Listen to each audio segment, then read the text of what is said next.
ఇంద్రుడు ప్రసాదించిన కాంచనమాల ధరించి వాలి యుద్ధానికి వెళ్లాడు. శ్రీరాముడు తన అభయంతో ఇచ్చిన పుష్పమాలను ధరించిన సుగ్రీవుడు యుద్ధానికి సిద్ధమయ్యాడు. సుగ్రీవా, ఈరోజే నీ ఆఖరి రోజని వాలి తన బాహుబలమంతా సుగ్రీవుడి మీద చూపించాడు. ఇద్దరి మధ్య యుద్ధం ఘోరంగా జరుగుతోంది. ఒక సాల వృక్షాన్ని పెకలించి ఆ వృక్షంతో వాలిని సుగ్రీవుడిష్టం వచ్చినట్లు కొట్టాడు. ఇంద్రుడి కాంచనమాల శక్తి వల్ల సుగ్రీవుడు ఎంత బలంగా కొట్టినా కూడా అతని శక్తి అంతా వాలికి వెళ్ళిపోతోంది.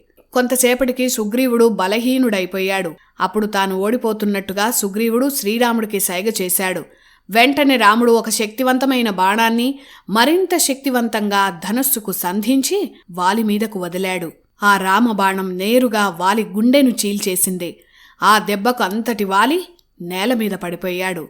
నీరసించిన కళ్లతో తనపై బాణం వదిలింది ఎవరా అని చూశాడు వాలి. తన కళ్ల ముందు బంగారు ధనస్సుతో తేజోవంతంగా శ్రీరాముడు నడుస్తూ తన వైపు వస్తూ కనిపించాడు.